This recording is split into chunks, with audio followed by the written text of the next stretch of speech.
दोस्तों, आप कर्ण को माने या नहीं, पर ये तो स्वयं भगवान श्री कृष्ण ने माना था कि कर्ण एक सर्वश्रेष्ठ धनुर्धर और दानवीर था, जो आज भी अपनी दानवीरता के लिए अमर है।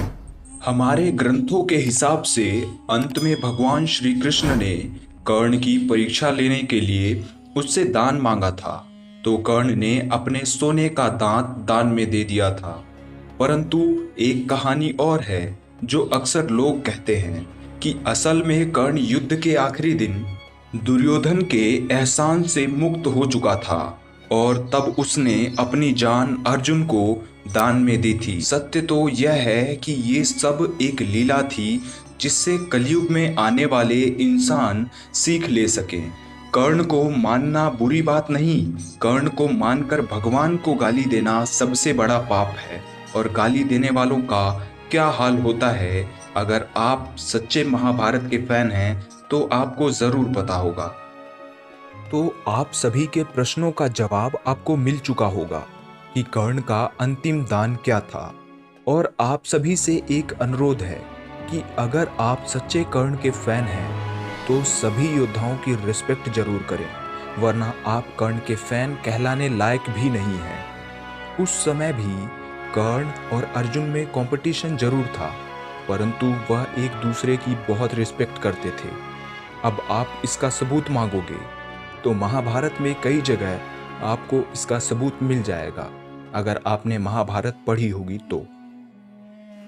अगर आप अपने आप को दानवीर कर्ण के भक्त समझते हैं तो आपको पता होना चाहिए कि कर्ण अपने से बड़ों का सदैव सम्मान करता था, कभी भी किसी को अपशब्द नहीं कहता था।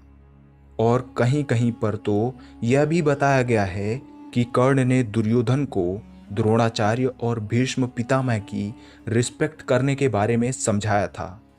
दुर्योधन किसी की भी रिस्पेक्ट नहीं करता था, परंतु कर्ण ने उसे इज्जत करना सिखाया था। और यही कारण है कि कर्ण को सबसे बड़ा दानवीर कहा गया। हमारे भारतवासियों को और सभी को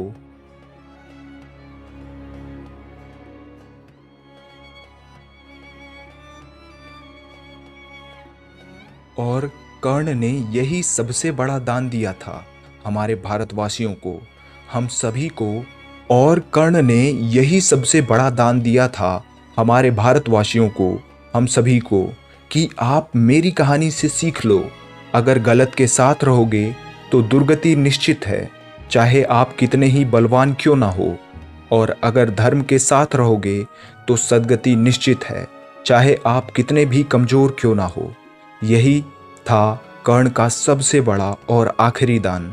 आपको वीडियो कैसी लगी हमें ज़रूर बताएं। अगर आप सच्चे कर्ण फैन हैं तो कमेंट में जय श्री कृष्णा जरूर लिखें। धन्यवाद।